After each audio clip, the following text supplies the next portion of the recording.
I slumped against the wall, my heart pounding as Dad's words echoed through the living room. Rachel, in this world, a woman's power is in her silence.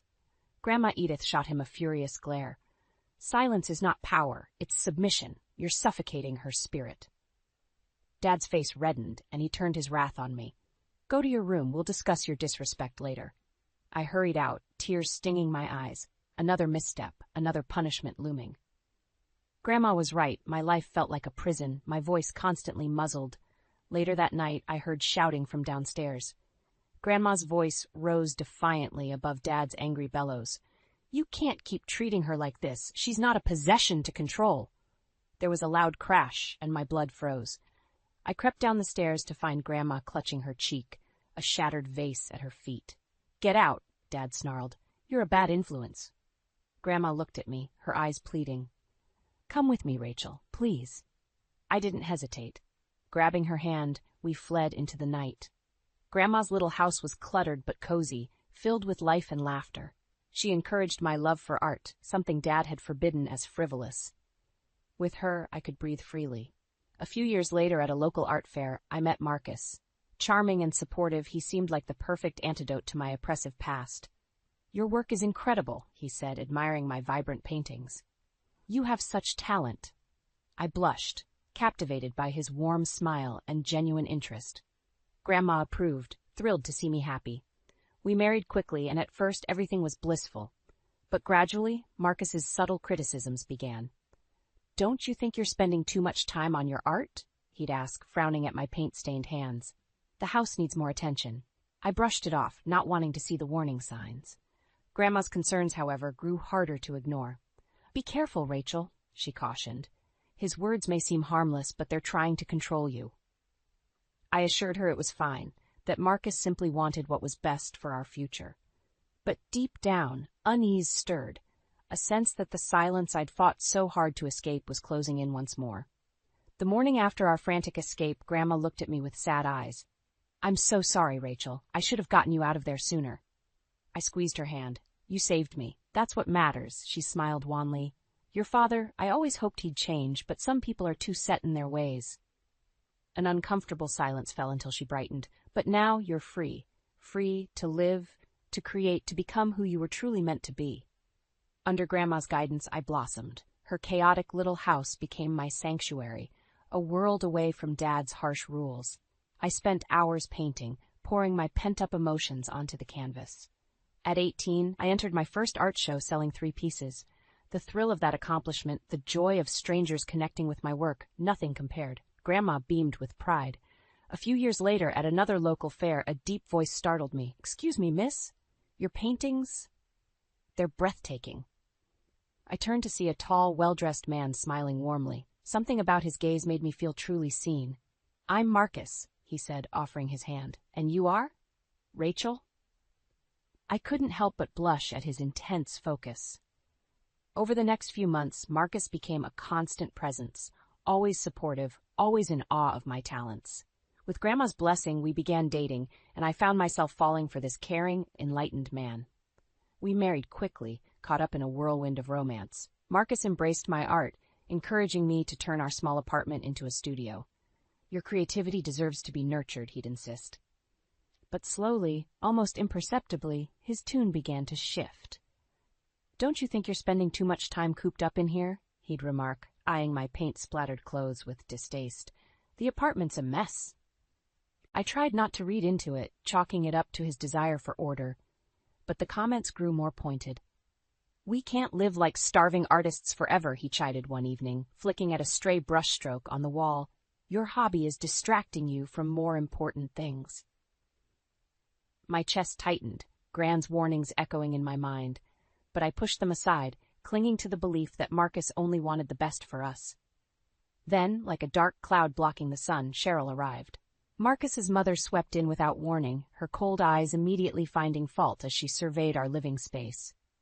Really, Rachel, she clucked, lip curling at my latest abstract piece.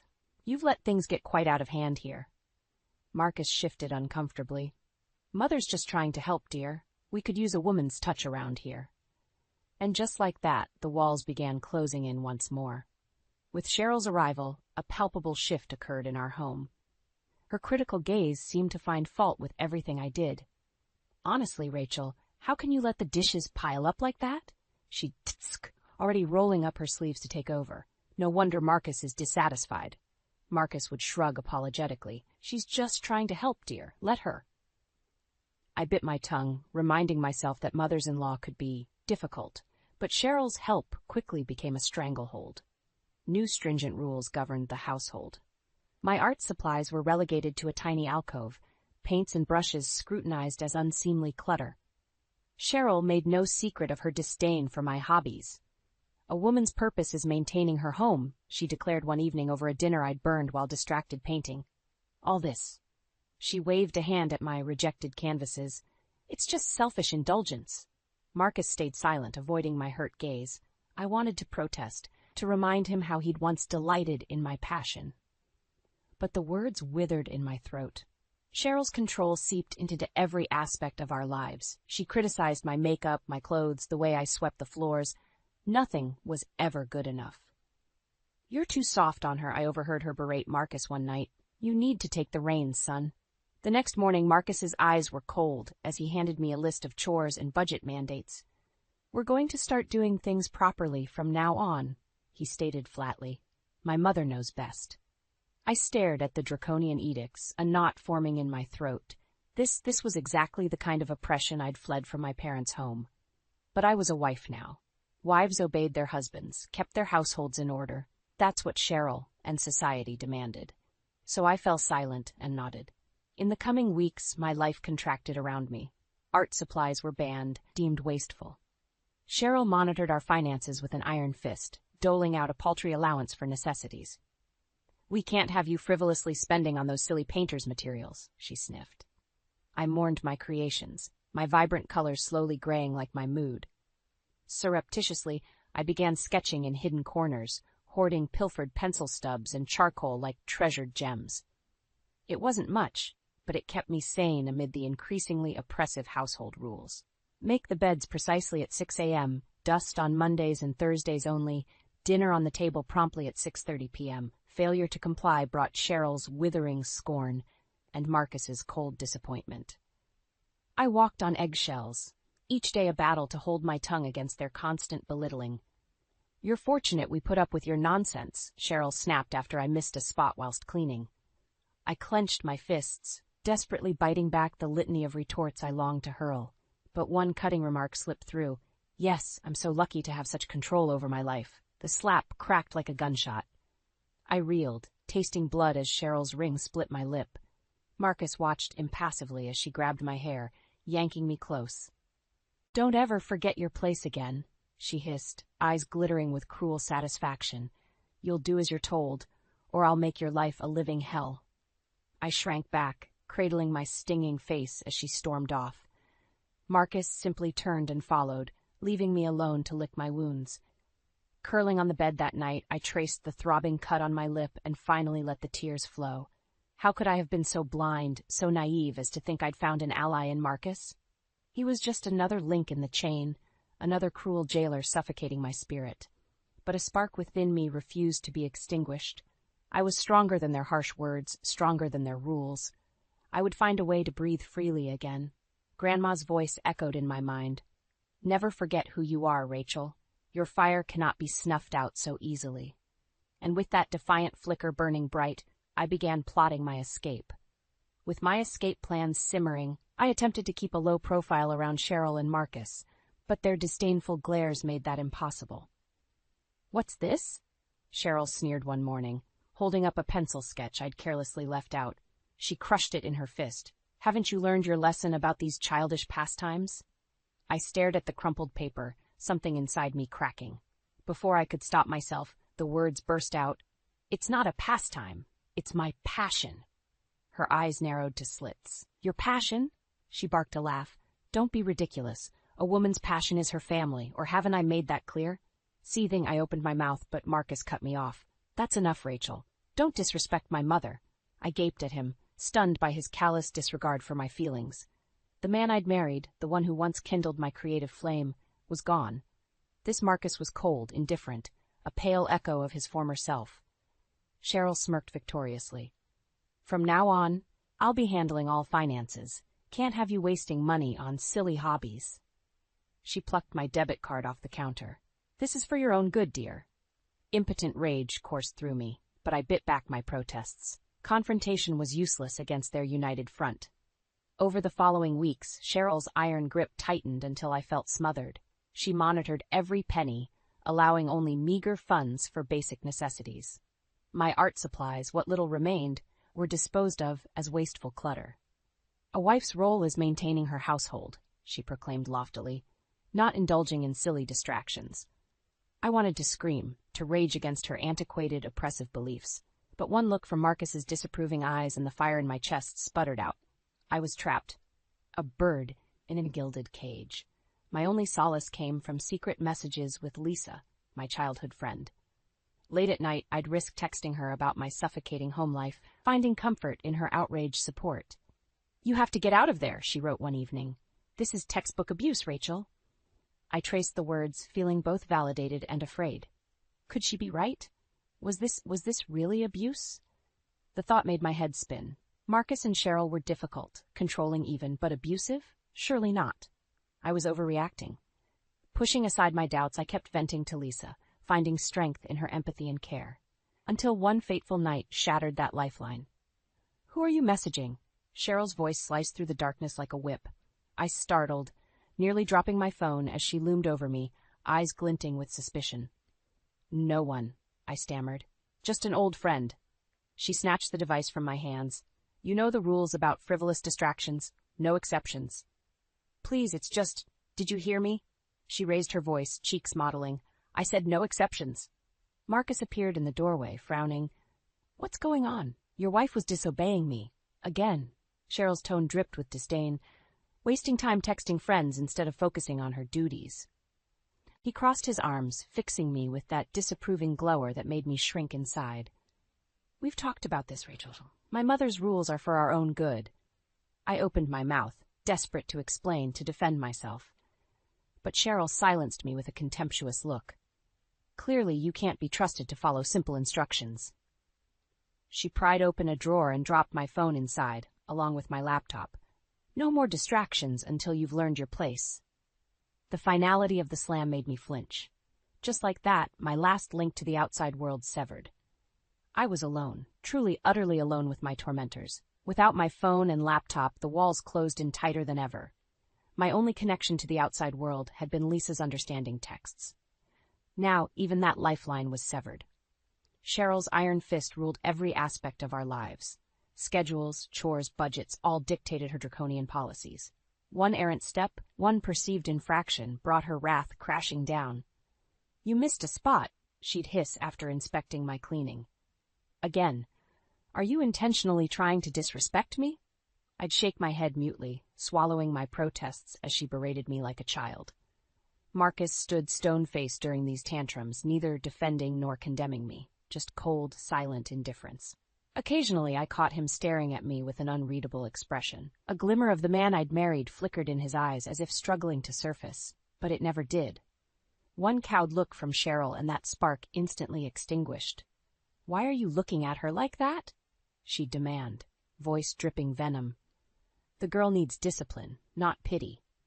I wanted to grab him, shake him out of this toxic haze clouding his mind. Didn't he see how she controlled him too? But I knew speaking out would only provoke Cheryl's fury. So I remained silent and compliant, hoping to eventually wear her down. That strategy proved futile one evening after she caught me staring wistfully at an old canvas, reminiscing over the vibrant life I'd breathed into it. "Still pining over that silly hobby?" She sneered, plucking the artwork off its easel. "You need to let this go, Rachel. It's unhealthy." "Please." I reached for it, desperately. "That means everything to me." She clutched it against her chest, lips twisting into a cruel smile. "Oh, I know, which is why I'm doing you a favor." With a savage wrench, she tore the canvas from its frame, ripping it to shreds before my horrified eyes. I could only watch, paralyzed, as she methodically shredded the colors, the life, the peace I'd found in creating. When the last scrap fluttered to the floor, she tossed the mangled frame at my feet. "There. Your meaningless distraction is gone for good." Something inside me finally snapped. I rounded on Marcus, who had entered during Cheryl's fit of destruction. "Are you really going to let her do this?" I cried, anguished tears burning my eyes. "She's destroying me piece by piece. When will it be enough?" He blinked, seemingly jolted by my rare outburst. For a fleeting moment, remorse flickered across his features. But Cheryl was quicker. "Don't be fooled by her hysterics," she snarled, grabbing his arm in a vice grip. "She's manipulating you, turning you against your own family." Marcus's face hardened, the shutters slamming down once more. "Don't raise your voice at my mother," he said, each word like a slap. "She knows what's best." I recoiled, feeling the weight of his callous dismissal like a physical blow. This man, this cold, subjugated stranger, he wasn't the person I fell for. Cheryl smirked in triumph. "Now get this mess cleaned up," she ordered, "and no more of your self-indulgent moping, understood?" Throat-burning, I could only nod. I gathered the tattered canvas remnants, cradling the ruined pieces to my aching chest. Once they'd been my salvation, a window into an inner world Cheryl couldn't touch. But now, like everything else, it lay in shreds at her feet, just another causality in her war against my spirit. Each day I could feel myself withering, smothered beneath the weight of her rules, her scorn, her absolute control.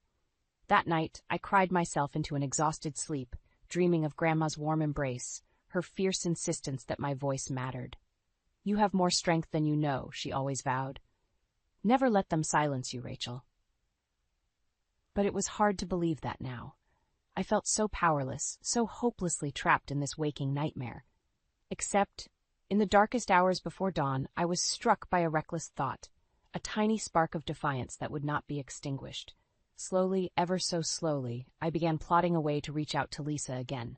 One tiny act of disobedience that could reopen the line to the outside world. It was dangerous, risking Cheryl's wrath. But I had to try, had to find a way to fan that spark into a flame that could guide me out of this darkness. I would not be silenced forever. Somehow, someway, I would find my voice again. My secret act of defiance began innocently enough, stashing pencil stubs and charcoal nubs I found around the house. Cheryl would never have allowed me art supplies, but she couldn't deny me every writing utensil. In the dead of night, I'd steal away to a neglected corner of the basement and scratch out tiny sketches on scraps of paper. Rudimentary still lifes, faces, anything to momentarily free my mind from its cage. It was risky. If Cheryl caught me, there'd be hell to pay. But I craved that fleeting escape into my own little world, the one place she couldn't control. Then one night, as I was carefully stowing my meager supplies, a tattered envelope caught my eye. It was tucked behind an old furnace grate, slightly singed but intact. My heart stuttered when I recognized Grandma's looping handwriting. With shaking hands, I tore it open and began reading, hungrily devouring every line of her reassuring prose.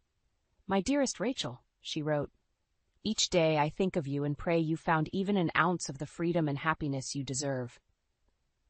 Tears stung my eyes as I consumed her empowering words, the ones I so desperately needed to hear.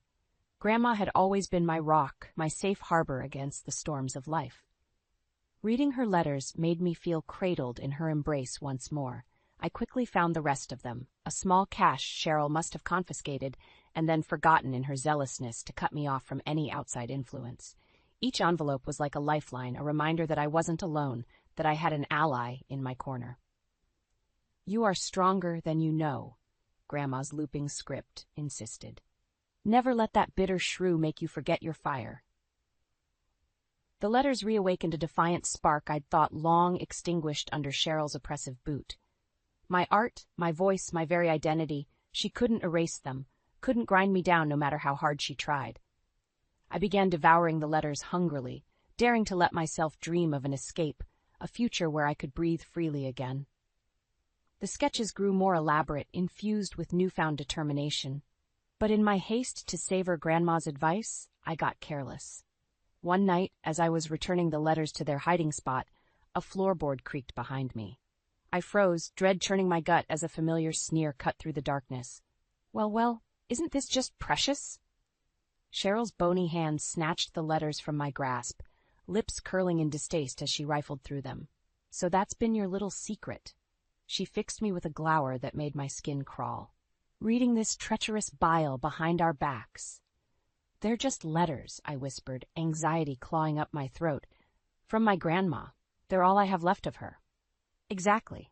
Cheryl ripped them in half, letting the shredded pages flutter to the ground. And she's clearly been a negative influence, filling your head with delusions of defiance. She grabbed my sketch pad, methodically tearing out pages and shredding them one by one. Please. I heard the tremor in my own voice, hated how pathetic I sounded. Those mean everything to me. No. She punctuated each word by ripping another sketch asunder. They're a distraction, a crutch keeping you from embracing your proper role. I could only watch, numb with horror, as she demolished the last fragments of my identity, of everything that made me feel whole. When the final scraps drifted to the floor, she grabbed my chin with cruel fingers, forcing me to meet her cold stare. This defiance ends now, she hissed. No more letters, no more scribbling, no more of this pathetic crying. You will obey, or I'll make you regret the day you were born. Do you understand? I tried to pull away, but her nails dug into my skin like talons. Do you understand? She repeated, shoving her face towards mine. Flecks of spit struck my cheek as I shrank back, petrified. I could only manage a tiny nod. Cheryl released me with a contemptuous sneer.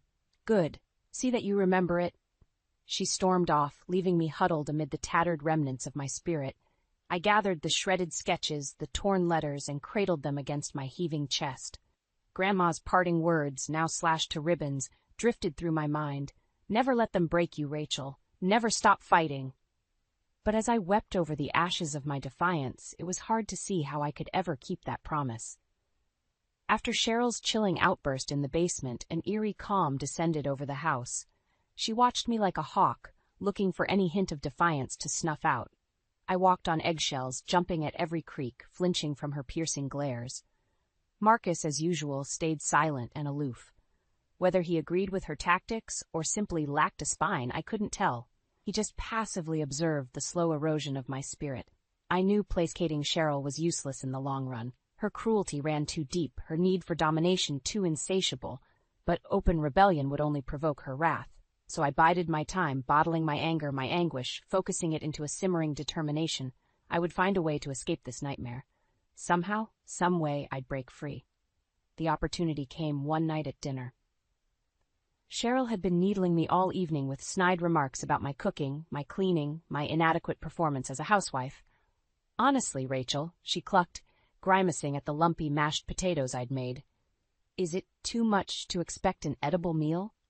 I grated my teeth, sorely tempted to dump the whole bowl over her head. But I remained stone-faced, silently fuming as she continued her blistering critique. No wonder Marcus is constantly disappointed. You're hopelessly incompetent. That barb struck a nerve. I opened my mouth, finally ready to unleash the torrent of anger I'd been holding back. But Marcus beat me to it. That's enough, he said, voice low but firm. There's no need to talk to her like that. We both froze, gaping at him in shock. Marcus had never once challenged his mother before, at least not in my presence. Cheryl recovered first, rearing back with an ugly scowl. Excuse me, are you actually defending this useless girl? I'm just saying there are ways to give constructive criticism without being cruel. He set his fork down, meeting her seething glare steadily. The constant belittling helps no one. An ugly silence stretched between them. I shrank in my chair, heartbeat thundering in my ears as Cheryl's complexion modeled. How dare you? She rose from the table, hands trembling with outrage. After everything I've sacrificed, you'd take her side against your own mother. Marcus faltered, shooting me an uncertain look, but a muscle twitched in his jaw, and he lifted his chin in defiance. Maybe it's time we had a serious discussion about boundaries. The resounding slap made me flinch. Cheryl's hand seemed to blur as it struck Marcus squarely across the face. You ungrateful, spineless worm! She loomed over him, eyes bulging with fury. I gave up everything to raise you, and this is how you repay me? Marcus cradled his reddening cheek, stunned into silence. An ugly chuckle ripped from Cheryl's throat. I knew letting that girl into our lives was a mistake. Her glare bored into me like a laser. She's poisoned your mind, turned you against your own flesh and blood. I opened my mouth, desperate to defend myself. But the look on Marcus's face stopped me cold, a strange mixture of fear, resignation, and bitter acceptance. You're right, Mother, he mumbled, not meeting my stricken gaze. I was out of line. It won't happen again. Just like that, the fight drained out of him. My heart plummeted, realizing this intermittent backbone had been an aberration, nothing more. Cheryl sneered in triumph. See that it doesn't. She rounded on me with undisguised loathing. As for you, you'd better start showing more respect around here. The only reason I tolerate your presence is out of love for my son. Her lip curled. Though God knows what he sees in a sniveling, ungrateful wretch like you. The words lashed me like a whip. I flinched, blinking back shameful tears as she swept from the room, her scornful cackle echoing like mocking laughter. Marcus stared at his plate, shoulders slumped in defeat. I wanted to scream at him, to demand he grow a spine and stand up for me, for us. But his haunted expression stayed my tongue. In that moment I realized the bitter truth. Cheryl had him too tightly leashed. He would never defend me, never put my needs before hers. I was alone in this battle. But even that knowledge wasn't enough to extinguish the last stubborn flickers of hope, of defiance, burning in my chest. If Marcus lacked the strength to stand up for me, for our marriage, then I would have to find it within myself to stand up for us both. No more placating Cheryl, no more walking on eggshells around her venom. It was time to fight back. Consequences be damned. I was done being a passive victim. My escape may have hit a roadblock, but I would not be silenced or cowed any longer. The war was only just beginning. The distant rumble of thunder was my signal. I finished stuffing the last of my belongings into a duffel bag and crept downstairs, muscles tense in anticipation. Lisa was already waiting in her beat-up sedan, hazard lights blinking through the rain-streaked windshield. I risked one last glance back at the cold, imposing house that had become my prison. No more. I was done being a captive. Lisa threw open the passenger door, eyes wide with urgency. Hurry, we don't have much time before they realize you're gone. I nodded grimly, tossing my bag in the back seat. Just get me out of here. I don't care where we go. The engine roared to life, and we peeled out of the driveway in a spray of gravel. I watched the looming house recede in the rearview mirror, its harsh angles and blank windows already fading like a nightmare slipping from my mind. My heart hammered the entire nerve-wracking drive, half expecting Cheryl or Marcus to suddenly give chase. But the night remained dark and blissfully silent, broken only by the thrum of the wipers and the drumming rain. By dawn, we were cutting across state lines into a sleepy coastal town, the salty air clearing the lingering ache from my lungs with each reviving breath. We'll be safe here, Lisa assured me as we pulled into a dingy motel bearing a vacancy sign, at least for now. I could only mutely nod my thanks, feeling unmoored and disoriented. Just yesterday I'd been trapped in that gilded cage of a home. And now I was free, yet utterly adrift. The motel room was cramped but clean, its cheerful ocean-themed decor a jarring contrast to the tasteful but oppressive design of my marital home.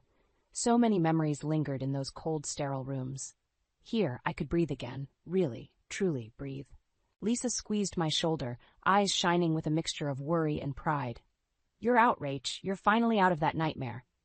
The words hit me with a strange pang, my eyes stinging. I was out. I'd escaped. But at what cost? I don't know what to do now, I confessed in a small voice. Where do I even start to pick up the pieces? We'll figure it out, Lisa said firmly. For now, just focus on healing, on rediscovering who you are. The rest will follow. Easy for her to say.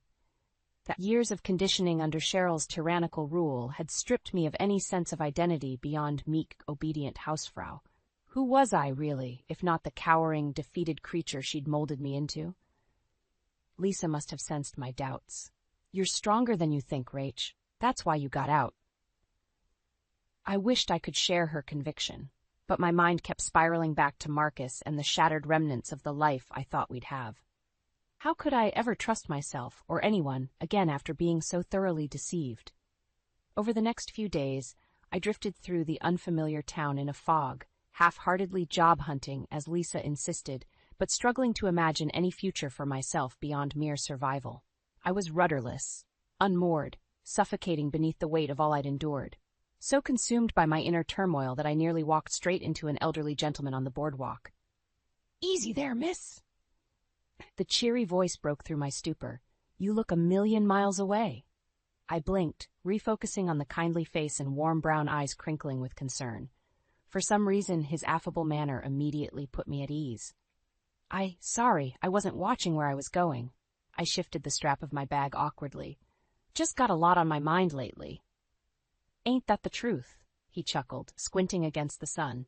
Say, you wouldn't happen to be looking for work, would you? My diner's in desperate need of an extra pair of hands. I opened my mouth to politely decline. What did I know about waitressing? But something made me pause. A flicker of possibility? Of purpose, however small? Or maybe I was just sick of drowning in my own misery. You know what? I'd really appreciate any job right about now. The old man's face crinkled into a sunny smile. Well, alrighty then. Name's Trevor, by the way. Let's get you started on a new chapter. Chapter. The word struck an odd chord deep within me, stirring faint embers of the creative spirit I'd thought long extinguished. A new chapter, free from the shackles of my past. I matched Trevor's smile, the weight on my chest feeling just a little bit lighter. Sounds perfect. I'm Rachel, and I'm ready to start over.